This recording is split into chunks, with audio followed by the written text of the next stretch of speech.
Hello everyone. तो आइए बात कर लेते हैं निफ्टी एंड बैंक निफ्टी के एनालिसिस के बारे में। मैंने पिछला भी एक वीडियो अभी रिकॉर्ड किया था, बट जब मैंने चेक किया, मैं आपको दिखाता हूँ। जब मैंने चेक किया तो यहाँ पे मेरा आवाज़ म्यूट किया हुआ था, तो सारा वेस्ट हो गया। खैर कोई बात नहीं। हमारे लिए अब जो इम्पोर्टेंट पॉइंट है मैं सिर्फ वो रिपीट करूँगा, थोड़ा शॉर्टकट में रखेंगे। जब भी हमारे पास में टॉप में एक ऐसी वाली या ऐसी वाली डोजी कैंडल बनी है, उसके बाद में हमको 5 to 8% का फॉल यहाँ पे देखने के लिए हमको मिला ही मिला है। तो सिमिलर वे पे मंथली टाइम फ्रेम के हिसाब से हमको लास्ट मंथ जो 31 ऑफ मई था, एक डोजी कैंडल बनी थी, ठीक है। चाहे उसका टॉप थोड़ा सा छोटा हो यहाँ पे विग, बट नीचे भी विग उतनी है, तो consider it kind of doji, जैसा कि आप यहाँ पे भी देख सकते हो।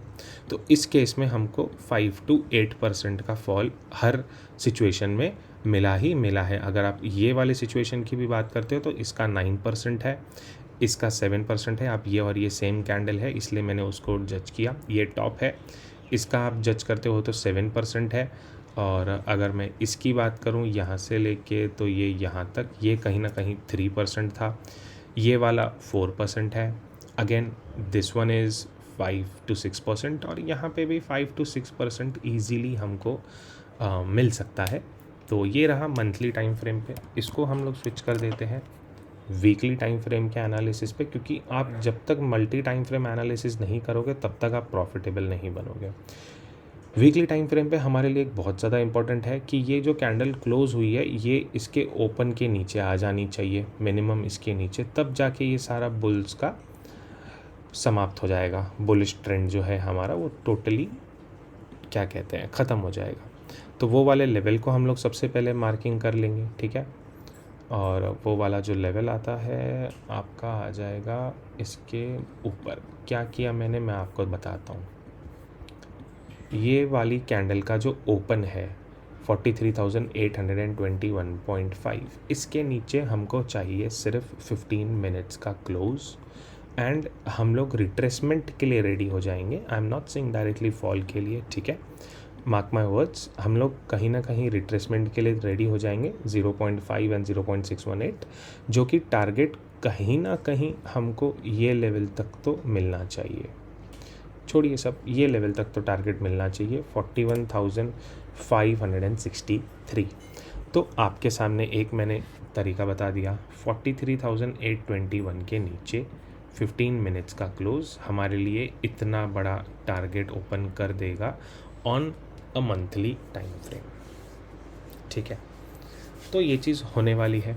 अब इसको अगर हम हमारे पिछले स्टडी से मैच करते हैं कि हमको 5 to 6% का फॉल चाहिए, तो ये वाला फॉल होता है ऑलमोस्ट 6%। अब मैं ये नहीं कह रहा हूँ कि इसके नीचे फॉल नहीं हो सकता है, मार्क माई वर्ड्स, मैं ये नहीं कह रहा हूँ कि इसके नीचे फॉल नहीं हो सकता है। इसके नीचे क्या हो सकता है मैं आपको वो भी दिखाता हूँ।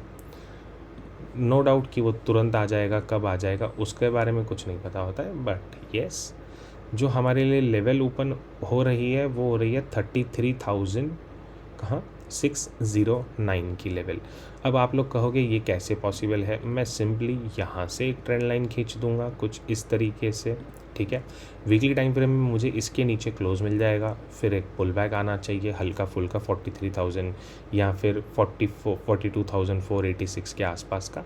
यहाँ से एक तुरंत इमीडिएट रिपल इफेक्ट हो जाना चाहिए, ठीक है, कि हम अभी इसके ऊपर में क्या कह रहे हैं, ये डाउनफॉल पुल बैक, एंड हम अभी इसके ऊपर नहीं जा रहे हैं और इमीडिएट बेस पे इसको डाउनफॉल की तरफ आ जाना चाहिए।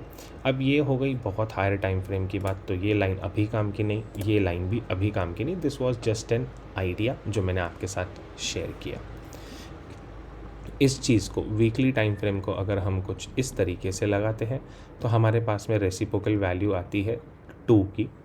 तो 2 का वैल्यू जो आता है वो तो बहुत बड़ा आ जाता है, वो कहीं ना कहीं हमको लेके जा रहा है 49,705। ये बहुत बड़ा वैल्यू है। और आज के टाइम पे अगर आप मुझसे पूछोगे तो इतनी सारी रैली करने के बाद में हमारे पास में इतना बड़ा रूम नहीं है जाने के लिए, ठीक है। 49,000 तक का, बट अगर जाता भी है तो मिनिमम 41,612 से रिट्रेसमेंट लेके जाना चाहिए, ठीक है, तब हम लोग भी बाई करेंगे। बट आज की डेट में नहीं बाई कर सकते हैं इसको, फिर हमको और शॉर्टर टाइम फ्रेम में ले जाना पड़ेगा। अभी इसका भी काम नहीं है। अब हमारे लिए जो काम की लाइन थी वो थी ये ट्रेंड लाइन जो हम इसमें रखेंगे for the weekly time frame. और इस चीज़ को हम लोग कहीं ना कहीं बहुत लाइटर कलर से रखते हैं क्योंकि ये हमें डेली काम में नहीं आने वाली है। This is just a trend line जो हमें बताएगी कि हाँ भैया अब यहाँ पे मैं एक सपोर्ट की तरफ आ चुकी हूँ। डेली टाइम फ्रेम पे हमारे लिए क्या कुछ नया निकल के आ रहा है, तो हम देख रहे हैं हमारे लिए कुछ भी नया नहीं है। क्या ये एक यहाँ से ऐसी कोई ट्रेंड लाइन बन सकती है? यस, यहाँ से एक ट्रेंड लाइन बन सकती है जिसका ब्रेकडाउन होगा 43,393 और इमीडिएटली हमको इमीडिएट 42,000 से 41,536 ये दो लेवल हमको इमीडिएट बेस पे दिखाई दे जाएंगे। हमें करना क्या है और कब करना है, अब उसके वो पॉइंट पे आ जाते हैं। हमने अभी बैंक निफ्टी का हर टाइम फ्रेम का एनालिसिस कर लिया। एक टाइम फ्रेम और बच गया हमारा, वो है 1 आवर का टाइम फ्रेम। ये हमें बहुत ज़्यादा ट्रेड देने वाला है क्योंकि इसी टाइम फ्रेम के हिसाब से हमको एक और हार्मोनिक मिलता है, ठीक है। वो वीकली टाइम फ्रेम वाला तो अभी तक एक्टिव नहीं हुआ है जब तक आपको वीकली क्लोज नहीं मिलता उसके ऊपर। लेकिन अगर मैं बात करूं 1 आवर के टाइम फ्रेम वाले हार्मोनिक की, तो उसमें एक चीज़ एक्टिव हुई है जो बैंक निफ्टी को लेके जाने की ताकत रखता है। कहाँ तक, मैं आपको वो भी बता देता हूँ। 44,900 एंड, एक मिनट इसको 07 कर लेते हैं, ठीक है, थोड़ा बड़ा काम करना पड़ेगा।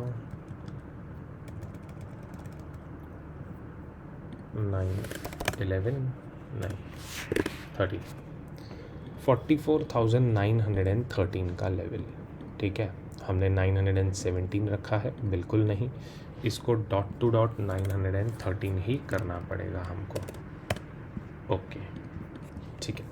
लेकिन ये लेवल एक्टिव कब होगा, अभी इसके ऊपर सबसे बड़ा सवाल चालू है। सबके मन में ये चीज़ का सवाल है, सबके मन में नहीं, यूजुअली जो हार्मोनिक ट्रेड करता होगा उनके मन में तो है ही है।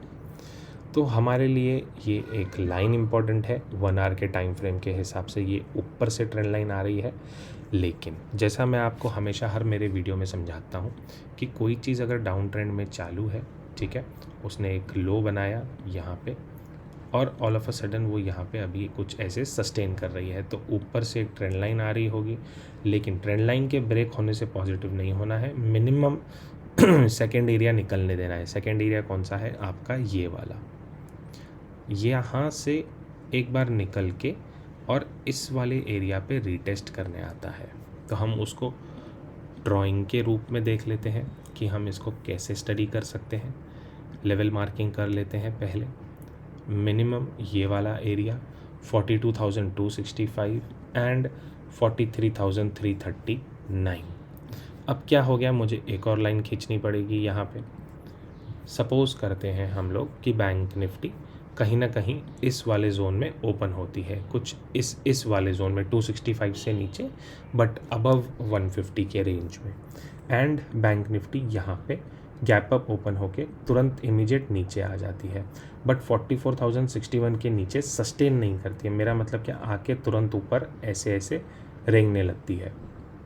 करना क्या है, इस तरीके से कुछ एक ट्रेंड लाइन बनेगी, इसका ब्रेकडाउन मिलेगा, लेकिन ब्रेकडाउन मिलने के बाद में दोबारा 44,061 के नीचे आएगी, तभी हम लोग सेलिंग का प्लान करेंगे। और सेलिंग का प्लान करेंगे तो वही टारगेट होगा 821, या तुरंत इसके नीचे आती है, पुल बैक लेती है 44,061, देन नीचे आने लगती है, तो फिर हमारा ये टारगेट बनेगा।